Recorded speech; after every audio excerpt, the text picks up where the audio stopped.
Radio Tehran, শুরু হচ্ছে বিশ্ব সংবাদ।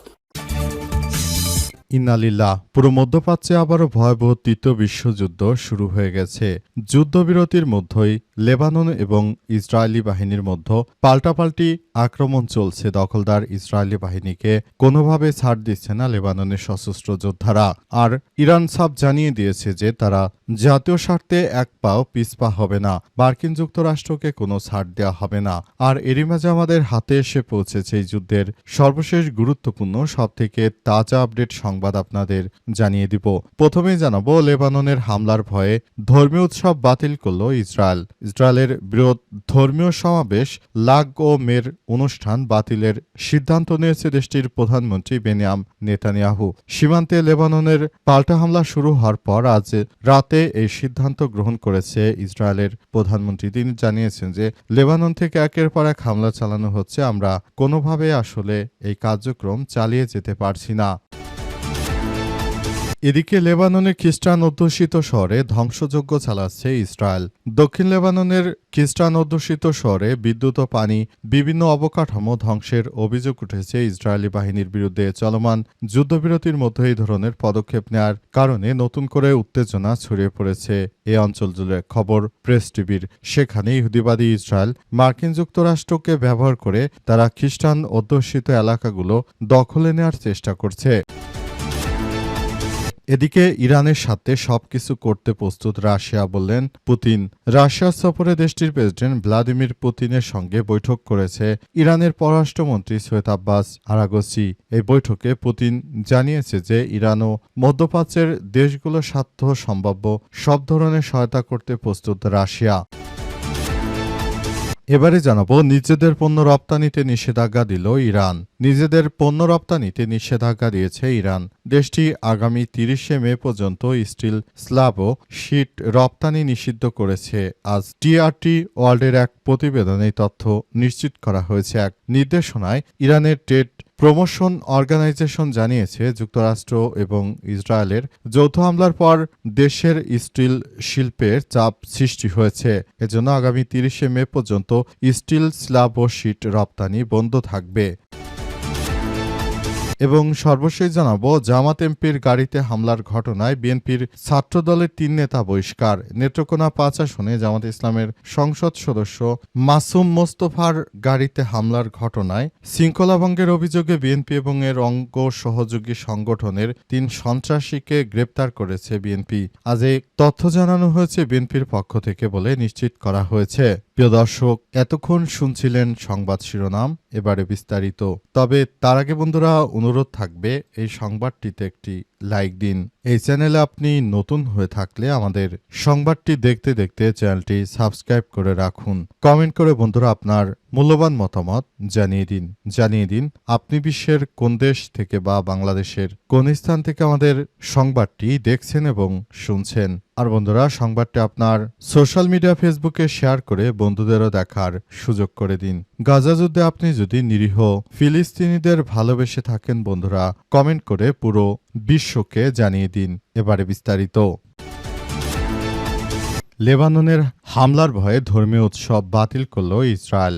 ইসরায়েলের বৃহৎ ধর্মীয় সমাবেশ লাগ এবং মের অনুষ্ঠান বাতিলের সিদ্ধান্ত নিয়েছে দেশটির প্রধানমন্ত্রী নেতানিয়াহু। সীমান্তে লেবাননের পাল্টা হামলা শুরু হয় আজ রাতে সিদ্ধান্ত নেওয়া হয়েছে বলে জানা গেছে। প্রেস টিভির প্রকাশিত এক প্রতিবেদনে বলা হয়েছে, ইসরায়েলের উত্তরাঞ্চলে নিরাপত্তা পরিস্থিতির অবনতির কারণে দখলকৃত অঞ্চলে নতুন বিধিনিষেধ জারি করেছে দেশটির হোম ফ্রন্ট কমান্ড বা এইচএফসি। এতে সীমান্তবর্তী এলাকাসহ মেরন বার ইয়োখাই ওর হাগালুস ও সাপসুদা এলাকায় 15শোর বেশি জনসমাগম নিষিদ্ধ করা হয়েছে।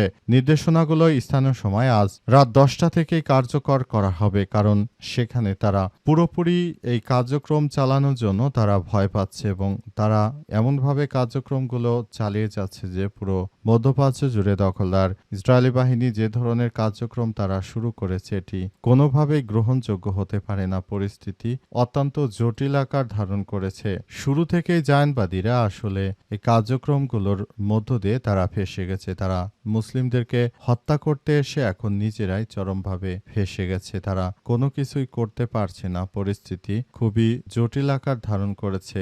দখলদারদের যে কোনো মূল্যে শায়েস্তা করছে ইরানের ইসলামী বিপ্লবী গার্ড বাহিনীর সদস্যরা। পরিস্থিতির মধ্য দিয়ে দখলদারদের শুরু থেকে একদম শেষ পর্যন্ত আসলে মাটির সঙ্গে মিশিয়ে দিচ্ছে ইরানের ইসলামী বিপ্লবী গার্ড বাহিনীর সদস্যরা। এজন্য দখলদারেরা আসলে কোনো কিছুই করতে পারছে না। পুরোপুরি তারা ইরানের কাছে ধরাশায়ী হয়েছে এবং মার্কিন যুক্তরাষ্ট্র দখলদার ইসরায়েলি বাহিনী ইরানের হাতে পায়ে ধরে এই মুহূর্তে তারা যুদ্ধবিরতি করাতে পারছে না, কারণ ইরান তাদেরকে কোনোভাবেই কোনো সুযোগ দেবে না।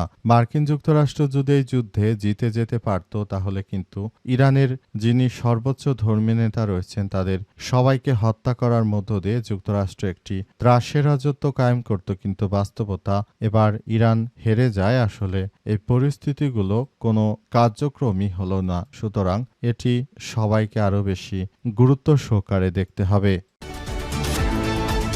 লেবাননে খ্রিস্টান অধ্যুষিত শহরে ধ্বংসযজ্ঞ চালাচ্ছে ইসরায়েল। দক্ষিণ লেবাননের খ্রিস্টান অধ্যুষিত শহরে বিদ্যুৎ ও পানিসহ বিভিন্ন অবকাঠামোগুলোতে ধ্বংসযজ্ঞ চালাচ্ছে দখলদার ইসরায়েলি বাহিনী। এবার মার্কিন যুক্তরাষ্ট্র চুপচাপ করে বসে আছে। যখন মুসলিমরা যদি তাদের উপর এই ধ্বংসযজ্ঞ চালাতো তাহলে সেটি খুবই ভালো হতো, কিন্তু বর্তমান সময়ে আসলে দখলদার ইসরায়েলি বাহিনীরা তারা যেভাবে খ্রিস্টানদের উপর আক্রমণ চালাচ্ছে এতে করে মার্কিন যুক্তরাষ্ট্র আসলে ইসরায়েলি বাহিনীকে কিছুই বলছে না। এর থেকে প্রমাণিত হয় যে তারা নিজেদের থেকেও বেশি ইহুদিবাদী ইসরায়েলের কাছে ধরাশায়ী, কারণ যারা আমেরিকার সরকারের দায়িত্বে রয়েছেন তারা কিন্তু জায়নবাদীদের অর্থের কাছে নিজেকে সোপার্দ করে দিয়েছে। সুতরাং এই ব্যক্তিরা কখনোই নিজেদের খ্রিস্টানদেরকেও যদি হত্যা করা হয় তাহলে তারা কিন্তু কোনো কিছুই করতে পারে না। এবার সেটি প্রমাণ করছে ইহুদিবাদীরা। তারা লেবাননের যেসব জায়গাগুলো রয়েছে, যেসব জায়গাগুলো একদম খ্রিস্টান অধ্যুষিত এলাকা রয়েছে, সেসব এলাকাগুলোতে এই আক্রমণ চালানো হচ্ছে। আক্রমণের তীব্রতা এতটাই ভয়াবহ আকার ধারণ করেছে যে পরিস্থিতি অত্যন্ত জটিল আকার ধারণ করছে। দখলদার ইসরায়েলি বাহিনী তারা শুরু থেকে যে ধরনের কার্যক্রম আসলে শুরু করেছে এটা কোনোভাবেই গ্রহণযোগ্য হতে পারে না। দখলদারেরা তারা নিরীহ মানুষ হত্যা করে যে ধরনের পৈশাচিক আনন্দ পায় সেটি মুসলিম হোক খ্রিস্টান হোক সবাইকেই তারা হত্যার মধ্য দিয়ে একই কাজ করছে বলে জানা যাচ্ছে। ইরানের সাথে সবকিছু করতে প্রস্তুত রাশিয়া। রাশিয়ার প্রেসিডেন্ট ভ্লাদিমির পুতিন তিনি আজ ইরানের পররাষ্ট্রমন্ত্রী সৈয়দ আব্বাস আরাগচির সঙ্গে সাক্ষাৎ করে জানিয়েছেন যে রাশিয়া যে কোনো মূল্যে ইরানের বন্ধু হিসেবে তাদের সবকিছুতে সহযোগিতা করতে চায়। রাশিয়া আরও জানিয়েছে যে রাশিয়া শুরু থেকে তারা ইহুদিবাদী ইসরায়েল ও মার্কিন যুক্তরাষ্ট্রের বিরুদ্ধে লড়াই অব্যাহত রেখেছে এবং তারা আগামীতেও একটি সুন্দর পৃথিবী গড়ার মধ্য দিয়ে তারা ভবিষ্যতের দিকে এগিয়ে যাচ্ছে। আগামীতে সবাই মিলে একসঙ্গে কাজকর্ম করে তারপর সবাই মিলে করি কাজ, গর্ব মোরা একটি সুন্দর পৃথিবী। বাংলাদেশে যেমন তারেক রহমান বলেছিলেন ঠিক একই কায়দায় ইরান এবং যুক্তরাষ্ট্রের মধ্যে যে যুদ্ধ চলছে সেই যুদ্ধে পুরোপুরি তারা আসলে সহযোগিতা করছে এবং এই সহযোগিতার মধ্য দিয়ে তারা এগিয়ে যাচ্ছে বলে এমন কথা নিশ্চিত করা হয়েছে। সবকিছু ধ্বংসস্তূপের মধ্যে পরিণত হলেও রাশিয়া এখনও ইরানকে সর্বাত্মকভাবে সহযোগিতা অব্যাহত রেখেছে। দখলদার ইসরায়েলি বাহিনী এবং মার্কিন যুক্তরাষ্ট্রের যে নিষেধাজ্ঞার কবলে পড়েছে রাশিয়া, এজন্য রাশিয়া, চীন এবং ইরান মিলে তারা একটি আলাদা শক্তিশালী বলয় গড়ে তোলার চেষ্টা করছে। এই বলয়ের মধ্য দিয়ে তারা মার্কিন যুক্তরাষ্ট্রকে একরকম প্রতিহত করবে এমন তথ্য নিশ্চিত করা হয়েছে। এজন্য রাশিয়া, চীন এবং ইরানের জোট আসলে তারাও ধীরে ধীরে শক্তি সামর্থ্য বৃদ্ধি করছে এবং মার্কিন যুক্তরাষ্ট্রকে তাই এবার এই যুদ্ধে সরাসরি তারা একসঙ্গে থাকলো এবং সবকিছু আসলে তারা একসঙ্গে করে দেওয়ার মধ্য দিয়ে এগিয়ে যাচ্ছে।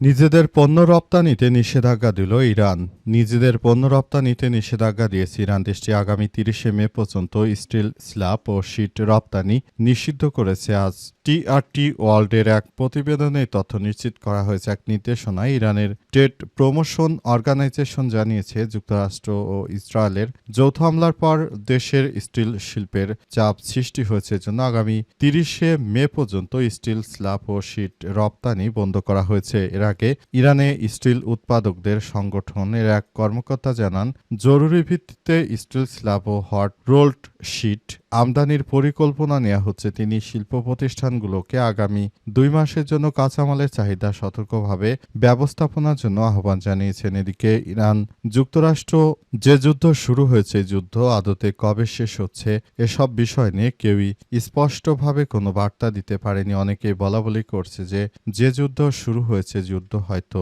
কবে থামবে তার কোনো ঠিক নেই। এ অবস্থায় ইরান যে কোনো মূল্যে দখলদারি ইসরায়েল বাহিনী ও মার্কিন যুক্তরাষ্ট্রকে চাপে ফেলতে বিভিন্ন কৌশল তারা অবলম্বন করছে। কৌশলগুলো অবলম্বনের মধ্য দিয়ে তারা মূলত আবারও সবকিছুর দিকে এগিয়ে যাচ্ছে। আগামীতে তারা এই কার্যক্রমগুলো চালাবে বলে এমন তথ্য শোনা যাচ্ছে এবং সেভাবেই তারা চলছে।